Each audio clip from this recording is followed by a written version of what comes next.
વ્યાજખોર વિરુદ્ધ ઝુંબેશ અને લોન મેળાનું આયોજન કરવામાં આવ્યું. વડોદરા શહેર પોલીસ વિભાગના ઝોન 3માં શહેર પોલીસ કમિશનરની અધ્યક્ષતામાં વ્યાજખોર વિરુદ્ધ ઝુંબેશ અને લોન મેળાનું આયોજન કરવામાં આવ્યું હતું. સમગ્ર રાજ્યમાં છેલ્લા 3 સપ્તાહથી વ્યાજખોરો વિરુદ્ધ ઝુંબેશ અને લોન મેળાનું આયોજન પોલીસ પ્રશાસન દ્વારા કરવામાં આવી રહ્યું છે, જેમાં વ્યાજખોરોથી પીડિત લોકો બહોળી સંખ્યામાં ઝુંબેશમાં ભાગ લઈ રહ્યા છે. ત્યારે ઊંચા વ્યાજદર વસૂલવા માટે વ્યાજખોરો કાયદાનું પણ ઉલ્લંઘન કરતા હોય છે. ત્યારે આ ઝુંબેશ દરમિયાન પોલીસ દ્વારા વ્યાજખોરના સકંજામાં સપડાયેલા લોકોની રજૂઆત સાંભળી વ્યાજખોરો વિરુદ્ધ ઓન ધી સ્પોટ ફરિયાદ દાખલ કરવામાં આવે છે. ત્યારે વડોદરા શહેર પોલીસ વિભાગના ઝોન 3 વિસ્તારમાં શહેર પોલીસ કમિશનર નરસિમ્હા કુમરની વિશેષ ઉપસ્થિતિમાં વ્યાજખોર વિરુદ્ધ ઝુંબેશ અને લોન મેળાનું આયોજન કરવામાં આવ્યું હતું, જેમાં મોટી સંખ્યામાં વ્યાજખોરોની ચુંગાલમાં ફસાયેલા લોકોએ ભાગ લીધો હતો. આ ઉપરાંત જરૂરિયાતમંદ સ્થળો પર લોનની સુવિધા પણ ઉપલબ્ધ કરાવવામાં આવી હતી. આ કાર્યક્રમમાં શહેર પોલીસ કમિશનર તેમજ પોલીસના ઉચ્ચ અધિકારીઓ અને કર્મચારીઓ પણ ખાસ ઉપસ્થિત રહ્યા હતા. રિપોર્ટર વિજય ચૌહાણ, વડોદરા.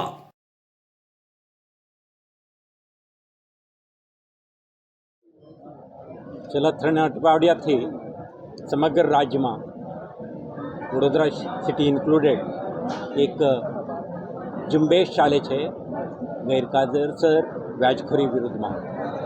આના ભાગરૂપે આજે અહીંયા ઝોન 3 વિસ્તારમાં આપણે લોન મેળા અને વ્યાજખોરો વિરુદ્ધ ઓન ધી સ્પોટ એફઆઈઆર દાખલ કરવાની કે ફરિયાદ દાખલ કરવાની એક કાર્યક્રમનું આયોજન કરવામાં આવેલ છે.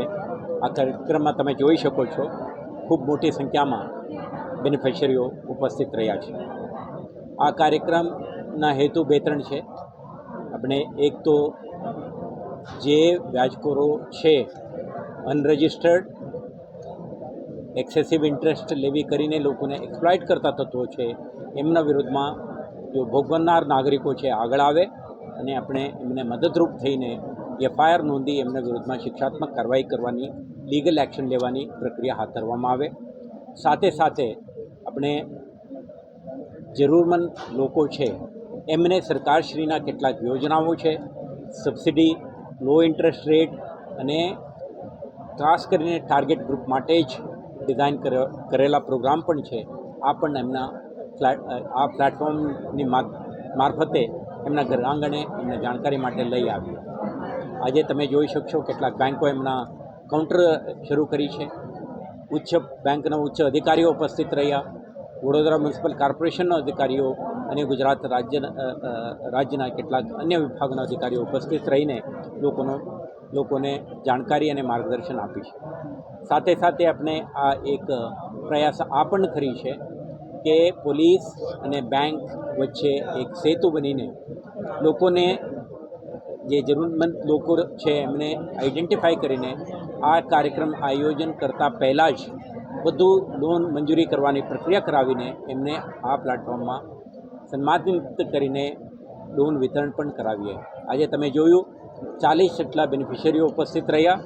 જુદા જુદા યોજનાઓ હેઠળ એમને બેંક દ્વારા એમને લોન પણ વિતરણ કરવામાં આવ્યું.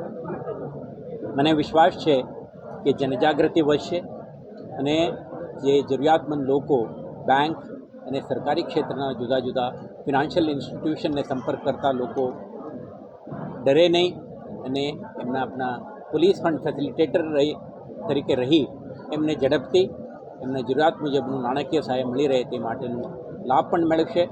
સાથે સાથે સમગ્ર શહેરમાં એક પણ ગુનેગાર એવા પ્રવૃત્તિ ચલાવતા હોય લોકો કોઈ પણ બીક વગર, ડર વગર પોલીસ સ્ટેશન કે આપણા હેલ્પ ડેસ્ક સુધી પહોંચે અને એમના ફરિયાદ નોંધાવે, જેથી કરીને આપણે મદદ કરે કે આપણે વચ્ચે રહીને ગરીબ લોકોના શોષણ કરતા આવા તત્વો વિરુદ્ધ સ્ટ્રોંગ લીગલ એક્શન લેવામાં આવે અને એમના પ્રવૃત્તિ સંપૂર્ણ રીતે નાબૂદ કરવામાં આવે. આ વડોદરા શહેર પોલીસના પ્રયાસમાં મદદરૂપ થાય.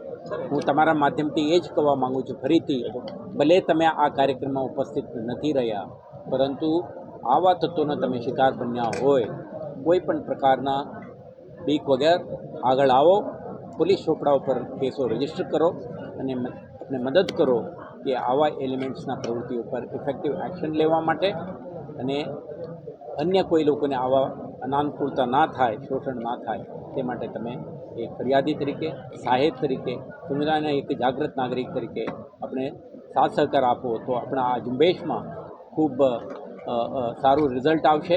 સરકારશ્રીના જે હેતુ છે કે ગરીબ કલ્યાણ માટેનું, ગ્રામીણ વિકાસ, શહેરી વિકાસ માટેના જુદા જુદા પ્રોગ્રામ છે અને લોકો સ્વનિર્ભર બનીને પોતાના આર્થિક વિકાસ માટે, દેશની રાષ્ટ્ર વિકાસ માટે કામ કરે એવું થાય આપણા પ્રયાસ છે. તો દરેકને આભાર માનું છું. Thank you so much.